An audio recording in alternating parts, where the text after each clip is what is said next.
अब example number 14, तो ये बहुत डिफरेंट एग्जाम्पल है, क्योंकि आप सोचो इसमें क्या होगा। देखो, ऊपर पावर 2 है, यानी पी एक्स की डिग्री कितनी है, यहाँ पे 2 है, और क्यू एक्स की डिग्री कितनी है, तो x square into x square, यानी कि क्यू एक्स की डिग्री यहाँ पर 4 है, यानी कि 2 लेस देन आपका 4 है। तो मतलब ये एक प्रॉपर रैशनल फ्रैक्शन है, क्योंकि ऊपर की डिग्री कम और नीचे की ज़्यादा हो रही है।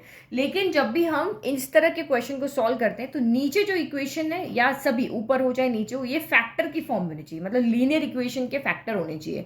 जैसे हमारे इससे पहले आते ना x+1, 2x+3, 5x+4, इस तरीके से होने चाहिए। बट ये भी एक क्वाड्रेटिक इक्वेशन है, ये भी एक क्वाड्रेटिक इक्वेशन है, तो फिर इसको सॉल्व कैसे करें? कौन सा तरीका है जो हमारा यहाँ पे सॉल्व हो जाए? क्योंकि हमें जो पार्शियल फ्रैक्शन पता है उसमें लीनियर इक्वेशन होती है, तभी हम a upon b upon something करके इसको लिख सकते हैं। तो देखो, इसका एक तरीका है मेरे पास में कि मैं यहाँ पे लेट कर लूँ कि एक्स स्क्वायर मेरा कोई एक्स स्क्वायर की जगह में कोई और वेरिएबल पुट कर लेती हूँ। मैं सिर्फ यहाँ पे क्या कर रही हूँ, पुट कर रही हूँ, कि ताकि मेरा पार्शियल फ्रैक्शन हो जाए। मैं इंटीग्रेट नहीं कर रही हूँ कि मैं एक्स स्क्वायर को वाई की जगह लेट करके फिर उसका डी एक्स को डी वाई में चेंज करूँ, मैं ऐसा नहीं कर रही हूँ। मैं ओनली यहाँ पे X square equal to Y put कर रही हूँ, बाद में मैं वापस इसको रिप्लेस कर दूँ। जैसे मेरी जगह तुम चले जाओ, तुम्हारी जगह मैं चला जाता हूँ, वो काम हम यहाँ पे कर रहे हैं। तो ये अब इंटीग्रेट क्या हो गया, एक्स स्क्वायर की जगह वाई रखो, तो ये वाई नीचे हो गया आपका y+1, और नीचे हो गया मेरा y+4 हो गया। और अभी हम इंटीग्रेट का साइन नहीं लगा रहे, तो ये जो इक्वेशन है वो मेरी इसके अंदर चेंज हो गई। आगे लिख लो, x square upon x square plus 1 x square plus 4, ये इक्वेशन मेरी इसमें चेंज हो गई। मुझे इसका पार्शियल फ्रैक्शन नहीं आता है, बट मुझे इसका पार्शियल फ्रैक्शन आता है, तो इसका पार्शियल फ्रैक्शन कर लेते हैं यहाँ पे। तो y अपॉन y+1 सिर्फ पुट किया है, हम उसको इंटीग्रेट नहीं कर रहे हैं। तो नीचे दोनों एक लीनियर इक्वेशन है, तो a अपॉन y+1 हो जाएगा, प्लस b अपॉन y+4 हो जाएगा। अब हम इसको सॉल्व करके ए बी की वैल्यू निकाल लें, तो एलसीएम लेंगे, डिनोमिनेटर से डिनोमिनेटर हो जाएंगे कैंसिल, तो यहाँ सिर्फ y बचेगा, a के साथ ये, b के साथ ये, तो a y+4 हो गया, प्लस b। कुछ क्वेश्चन ऐसे होंगे जो दिमाग में आपको रखने पड़ेंगे, ये वही क्वेश्चन है, अदरवाइज ये सॉल्व होगा ही नहीं, किसी भी तरीके से नहीं होगा। तो अब इसको हम ब्रैकेट ओपन कर लेते हैं, ए वाई इधर से मिलेगा हमें बी वाई, इधर से मिलेगा हमें 4a, और इधर से मिलेगा b, ताकि कंपैरिजन इजीली हो जाए। नाउ कंपेयर करो, तो y का कॉफिशिएंट 1 है, इधर इधर y के कॉफिशिएंट क्या है, a प्लस b है, इक्वेशन नंबर 1। इधर कांस्टेंट है ही नहीं, तो 0 इक्वल टू 4a प्लस आपका b हो गया। तो ये दोनों वैसे इक्वेट हो जाएगी, क्योंकि दोनों में b का कॉफिशिएंट सेम है। तो from first and second we have, तो 1 equal to a plus B, और 0 equal to 4a plus B. Equate करो, माइनस माइनस माइनस कैंसिल, तो ये कितना हो गया, यहाँ से 1 इक्वल टू 4a में से a गया, तो 3a बचा, लेकिन साइन आपका कितना आएगा, नेगेटिव। यानी कि a की वैल्यू यहाँ से कितनी आ गई, a की वैल्यू आ गई माइनस का 1/3 आ गई है।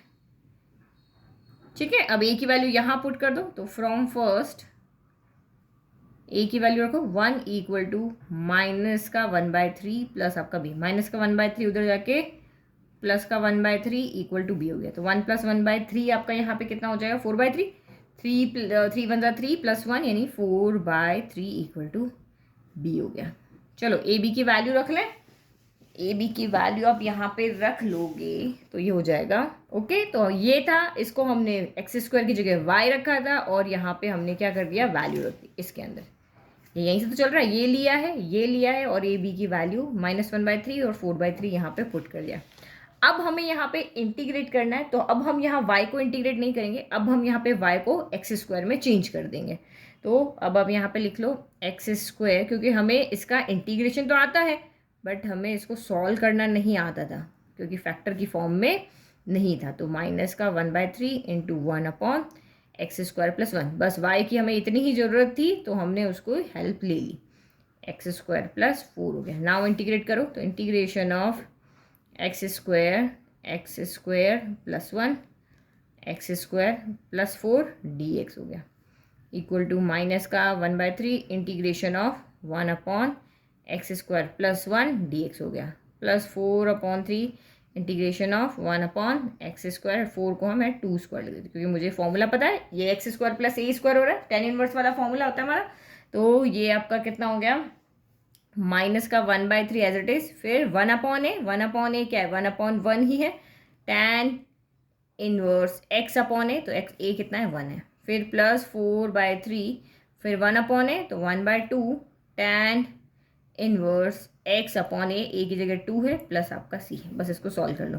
तो माइनस का 1/3 tan इनवर्स x रह गया, इस 2 से ये 2 cancel, plus 2/3 tan inverse x/2 plus आपका c हो गया। This is your final answer. ठीक है, तो कोई प्रॉब्लम नहीं है, बहुत इजीली हमने सॉल्व कर लिया। बट ये जरूर ध्यान रखना कि प्रॉपर फ्रैक्शन है, लेकिन ऊपर इक्वेशन या नीचे फैक्टर जो है वो लीनियर फॉर्म में नहीं है, तो हमें उसको किसी और वेरिएबल में लेट करना पड़ेगा, हम उसको इंटीग्रेट नहीं कर रहे हैं। ओनली पार्शियल फ्रैक्शन हो, इसलिए हम यहाँ पे एक इसकी जगह दूसरा वेरिएबल रख रहे हैं, इसकी हेल्प ले रहे हैं, इंटीग्रेट नहीं कर रहे हैं। अगर आपको वीडियोस पसंद आए तो प्लीज़ चैनल को लाइक शेयर सब्सक्राइब करें, it will really really motivates me.